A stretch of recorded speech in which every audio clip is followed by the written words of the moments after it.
Hi guys, I am Anish from 5 Minute Productions and this is a review of Lenovo K3 Note. This by no means looks like a premium device and well it is not even supposed to. The main focus of Lenovo while making this device was simplicity is the ultimate sophistication. And yes, in a nutshell that is the whole design of K3 Note. It is 7.9 mm thin and the footprint is comparatively compact for a phablet. The back, which has a matte finish, is great for grip and you don't have to worry about the fingerprints. The sides are flat, which doesn't let the phone slip away from your hands. And although it is difficult to use one-handed, but again, if you are buying a phablet, you're not expecting it anyway. It has a 5.5-inch Full HD IPS display and mark my words, this is hands down the best display under 15K. And not just because of the resolution, it has more to do with the accurate color reproduction. In bright sunlight, you might have to turn the brightness all the way up, and it also doesn't have a Gorilla Glass protection. But if you ask me, this is just nitpicking and the screen is absolutely gorgeous. It has a MediaTek MT6152 octa-core chipset with Mali T760 MP2 GPU running the Vibe UI version 2.0. This UI is a lot different than most of Android UIs with the exception of MIUI. It is nowhere near the stock experience, but it is fast and responsive for the most part.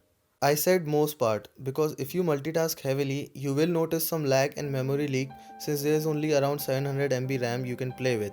There is no app drawer and the icons are downright ugly. And not to mention there are a lot of pre-installed apps.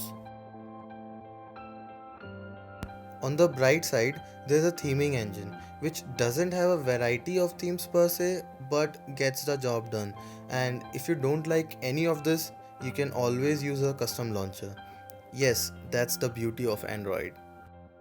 There is a feature menu under the settings. While some of them are extremely useful, while others we don't recommend to use because doodling on a 5.5-inch phone isn't easy without dropping the phone. The major drawback of having a heavy skin is the latency in software update. My K3 Note is still running Android 5.0 specifically in 2016. K3 Note can run even the highest demanding titles if you don't mind running the game at medium settings. And I am also not the fan of speaker placement. The speaker is clear, but it should have been louder since it is placed on the back of the device. Having said that, the output via the headphones is astounding courtesy to the Dolby Atmos. It's just a software algorithm but makes a noticeable difference. It has a 13 megapixel sensor with f2.0 aperture and an extremely bright dual LED flash. In adequate lighting, the camera is capable of some really good shots. Though the dynamic range is not that good, but more often than not, photos turn out to be really pleasing to the eye.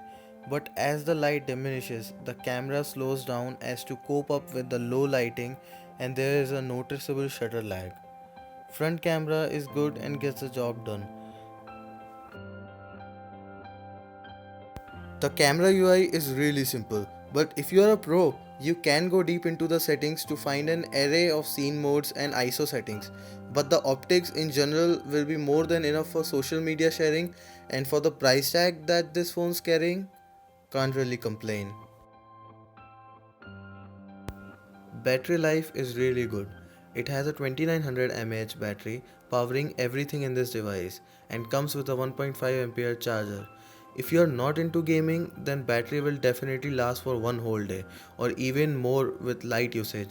And even if you are a heavy user, there's an ultra power saving mode which will bring down your phone to bare essentials and can give 6 hours of battery backup with just 15% of battery left. Conclusion: is it the best phone under 10K? My answer is yes. It isn't without its own flaws, but those flaws are worth compromising for. There you have it, guys. If you liked our video, please like, comment, and share with your friends, and do subscribe to our YouTube channel. Thank you for watching.